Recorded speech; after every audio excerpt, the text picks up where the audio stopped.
लक्ष्मीच्या पावलांनीच्या आजच्या भागात आपण बघणार आहोत. कला आबांना म्हणते, आबा 200 गणपतीची ऑर्डर आहे आणि माझं सगळं पेंटिंगही बाकी आहे. हो ना चांदेकर. आबा म्हणतात, तुझं सगळं बरोबर आहे, तू थांब. ते अद्विकला म्हणतात, अद्विक तू विचार कर, जर आपल्याला दागिन्यांची ऑर्डर आली आणि ती वेळेत कंप्लीट नाही झाली तर काय होतं, तुला चांगलं ठाव आहे ना. आणि तुझं तर एकदम कुशल आणि वेळेवर काम करण्यासाठीच नाव प्रसिद्ध आहे आणि ही तर तुझी बायको आहे, त्यामुळे हिने तर केलंच पाहिजे ते, त्यामुळे मागेच सगळी प्रतिष्ठा असते. ते ऐकून सरोज म्हणते, आबा पण तुम्ही अद्विकची बरोबरी या मुलीसोबत का करताय. आबा म्हणतात, प्रश्न कामाचा आहे आणि उत्सव डोक्यावर आला आहे. आपला गणपतीची ऑर्डरसुद्धा त्यामध्येच आहे. जर गणपतीच नाही बसले तर कसं वाटेल. अद्विक तू कलाला हातांचा आधार घेऊन उभं करण्याची प्रयत्न कर ना. अद्विक त्यांचं ऐकून तिला उभं राहण्यासाठीच मदत करतो व मुद्दाम तो तिचा हात सोडून देतो. त्यामुळे कला बेडवर पडते. तो तिला म्हणतो, बघ तुला उभं नाही राहता येणार ना. पण कला म्हणते, नाही आपण एकदा वापस प्रयत्न करू ना, आताच मी उभं राहिले होते ना. तो तिला वापस आधार देऊन उभं करतो, तर ह्यावेळेस ती त्याला पक्क पकडते व उभं राहते. ती हसून म्हणते, बघा आबा आता मी उभं राहिली, आता तर मी कामाला जाऊ शकते ना. आबा म्हणतात, हो. रजनी पण म्हणते, हो आता तर तू एकदम व्यवस्थित उभी राहिली आहे, आता तू जाऊ शकते. आबा अद्विकला म्हणतात, अद्विक तू एक काम कर, तिला असाच आधार देऊन गाडीपर्यंत घेऊन जा व तिला तसंच तुझ्या गाडीतून सोड. आणि तू एक काम कर, आज काही पिढीवर जाऊ नको, तिच्यासोबतच राहा, तिथंच बसून तुझं काम कर. अद्विक म्हणतो, दिवसभर मी हिच्यासोबत राहायचं नाही, म्हणजे मला माझं ऑफिसचं काम आहे ना. तेव्हा आबा म्हणतात, ते काही नाही, तू आज तिच्यासोबतच थांब. त्यांचं ऐकून अद्विक हळूच कलाचा हात धरून तिला त्यांच्यासोबत घेऊन जातो. रूमच्या बाहेर निघाल्यावर कला त्याच्याकडे बघून मनातल्या मनात हसून म्हणते, तू हे सगळं मला त्रास देण्यासाठी केलं आहे ना, आता बघच मी काय करते तुझ्यासोबत. अद्विक हळूच गाडीतून उतरवतो कलाला आणि तिला हाताला धरून दुकानात आणतो. तिला लंगडत येताना बघूनच रॉकी विचारतो, कलाताई काय झालं पायाला, अशी लंगडत का चालते. त्यावर कला म्हणते, पडली ना रे सकाळी. तेव्हा रॉकी म्हणतो, अशी कशी पडली, सगळ्यांना तर सांभाळून काम करा सांगते आणि स्वतःच पडलीस. दाजी आमची कलाताई कशी काय पडली. तेव्हा कलाच बोलते, रॉकी त्यांना काही बोलू नको रे, त्याला थोडी माहीत होतं मी अशी पाय घसरून पडणार आहे सकाळी सकाळी म्हणून. तेव्हा रॉकेट म्हणतो, हो ना, पण मग आता काय करायचं. पण मग नंतर तो म्हणतो, कलाताई तू काळजी नको करू, सगळं आपण व्यवस्थित करू, तू इथं बैस, मी तुला सगळं सामान आणून देतो बघ एकामागे एक. कला म्हणते, अरे पण तुला तर बाबांना मिसळच्या स्टॉलवर पण मदत करायची ना. रॉकेट म्हणतो, ते सगळं ठीक आहे, ते मी मॅनेज करून घेईल आणि इकडे पण बघतो. कला म्हणते, दोन्ही दोन्ही कसा करशील, तू ताण नको घेऊ, आज ना खुद्द तुझे दाजी आलेत मला सोडवायला. रॉकेट म्हणतो, हो पण मग त्यांना या सगळ्या कामांची सवय नाही आहे ना. तू आहेस रे, पण मग तुझे दाजी ना मला एवढंसं लागलं तर सरळ माझ्या मागे मागे आले बघ. सकाळपासून मला इथे बसू नकोस, असं बस, पाय लांब कर, मला मलम लावला पायाला, मला एवढं बरं वाटलं म्हणून सांगू, आणि आता पण गाडीत पण सूचना चालू होत्याच, किती काळजी घेतात ते माझे. चांदेकर तू आता ऑफिसला गेला तसं पण तुझं मन लागणार नाही आहे, म्हणून तू इथंच बसून काम कर, मी पण इथंच बसून काम करते, मला काही लागलं तर तू आहेस मदतीला, काय हो करशील ना मदत. अद्विक काही बोलायला जातो तेवढ्यात कलाच बोलते, बघ तुझे दादी कसे रेडी झाले रॉकेट लगेच मला मदत करायला, आणि मला पूर्ण विश्वास आहे ते मला मदत करतीलच.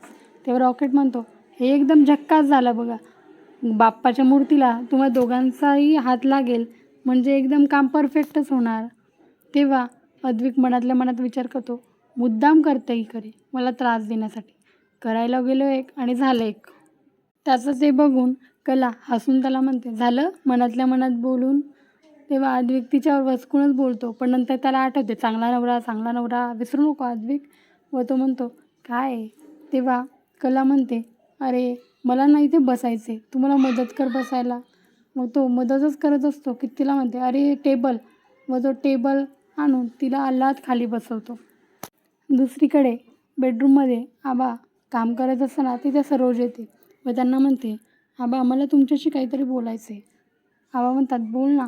सरोज म्हणते, आबा मी असं ठरवलं आहे की हळूहळू बिझनेसमधून आणि घरातून माझा हात काढणार आहे मी हळूहळू. तेव्हा आबा म्हणतात, सरोज? त्यावर सरोज म्हणते, हो आबा, जिथे माझ्या मताला किंमतच नाही तिथे थांबून काहीच फायदा नाही, म्हणून मी आता माझे निर्णय सांगणारच नाही आहे. आबा म्हणतात, सरोज, तुला कोणी काही बोललं आहे का? सरोज म्हणते, आतापर्यंत तर अशी कोणाची हिंमत झाली नाही आहे, पण पुढचं काही सांगता येत नाही. कारण तुमची नातसून घरामध्ये आणि ऑफिसमध्ये सगळीकडेच असते ना. आबा तिला म्हणतात, सरोज, तुला माहिती ना ऑफिसमध्ये तुझं स्थान काय आहे? सरोज म्हणते, आबा मला माहिती, पण मग आता घरात मी काही बोलायला गेले की लगेच माझा विरोध होतो, त्यामुळे माझा अपमान होतो. आणि ही गोष्ट ऑफिसमध्ये कळली की तिथंही माझं स्थान धोक्यात यायला वेळ लागणार नाही. त्यामुळे मी ठरवले की हळूहळू इथून काढता पाय घ्यायचा. आबा म्हणतात, सरोज, तू अशी नव्हतीस. तू तर एकदम समजूतदार, सगळ्यात मिळून मिसळून राहणारी होतीस. अशी कशी काय झाली? अगं, तू तर आधारस्तंभ आहे. तोच जर पडला तर कसं होईल? सरोज म्हणते, आबा मला पण समजत नाही आहे हे कसं होतं आहे, पण मग हे एकाचमुळे होतं आहे हे तुम्हाला पण चांगलं माहिती. म्हणून मी ठरवले की जोपर्यंत हे सगळं सुरळीत होत नाही तोपर्यंत तुमच्यासोबत माझा मौन व्रतच असेल. वय बोलून ती चालत जाते. आबा तिला हाक मारतच राहतात. हे सगळं बाहेर रोहिणी ऐकत असते. सरोज गेल्यावर ती विचार करते, तीर एकदम निशाण्यावर लागला आहे.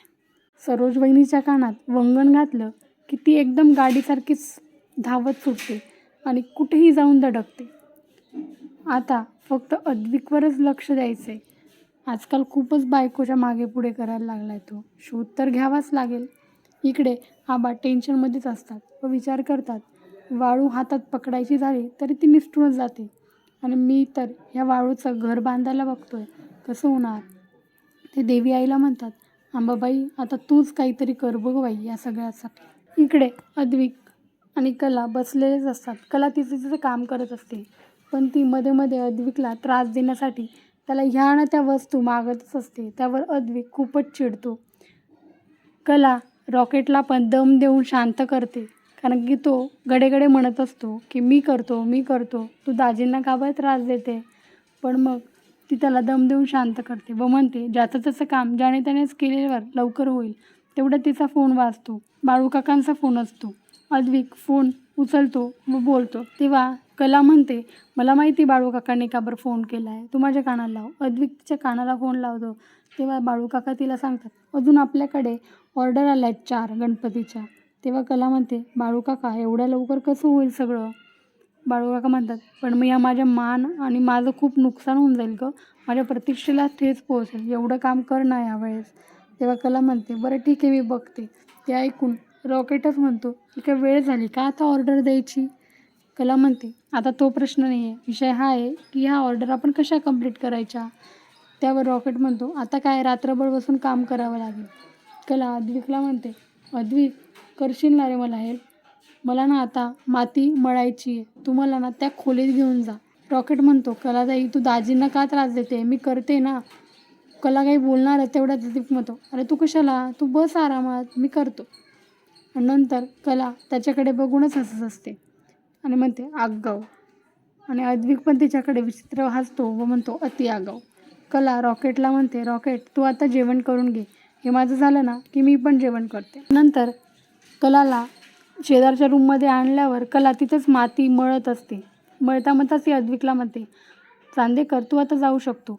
पण मग अद्विक म्हणतो, असं कसं? मी इथं तुझी मदत करायला आलो आहे ना, आणि तुझ्या पायाला एवढं लागलं आहे, मी मदत सोडून कसं जाऊ? माझं कर्तव्य आहे तुला मदत करणं, तुला त्रासात नाही बघू शकत मी. ते ऐकून कला म्हणते, असं का? थांब, तुला ना मला काहीतरी गंमत दाखवायची. व ती हात देऊन त्याच्यासमोर मोबाईल पकडते व त्याला एक व्हिडिओ दाखवते. त्या व्हिडिओमध्ये स्पष्ट दिसत असतं की अद्विकने फरशीवर तेल सांडलं आणि कला कशी पडली. ते पाहून तो एकदमच ऑकवर्ड फील करू लागतो व म्हणतो, तुला सगळं माहीत होतं? कला म्हणते, हो, मग कालच मला कळालं होतं जेव्हा तू तेलाच्या बॉटलसोबत खेळत होतात.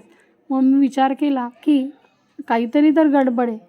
त्या पत्ता लावण्यासाठी मी मोबाईल लावला होता की त्याचा, जेणेकरून तुझा व्हिडिओ शूट होईल. आणि हे सगळं मला समजून गेलं. त्या व्हिडिओमध्ये हे पण दिसतं की कलाला ते तेल दिसलेलं असतं, पण ती मुद्दाम पडायचं नाटक करते. अद्विक म्हणतो, म्हणजे तू हे मुद्दाम केलंस आणि तुझे पाय बरोबर ठीक आहे? कला म्हणते, मग तू गोड बोलण्याचं नाटक मुद्दाम केलं? इतके दिवस माझ्यासोबत चांगला मुद्दाम वागत होतास, पण चांदेकर यामागचं कारण मला जाणून घ्यायचं आहे आणि आज तुम्हाला सगळं सांगणार आहेस. खरं खरं सांग, काय कारण आहे?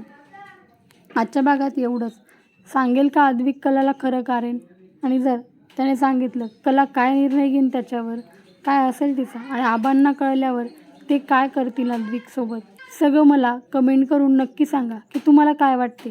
आणि उद्या काय होणार हे जाणून घेण्यासाठी उद्याचा भाग नक्की बघा. आजचा भाग आवडला असेल तर चॅनलला लाईक, शेअर आणि सबस्क्राईब करायला विसरू नका. थँक्यू.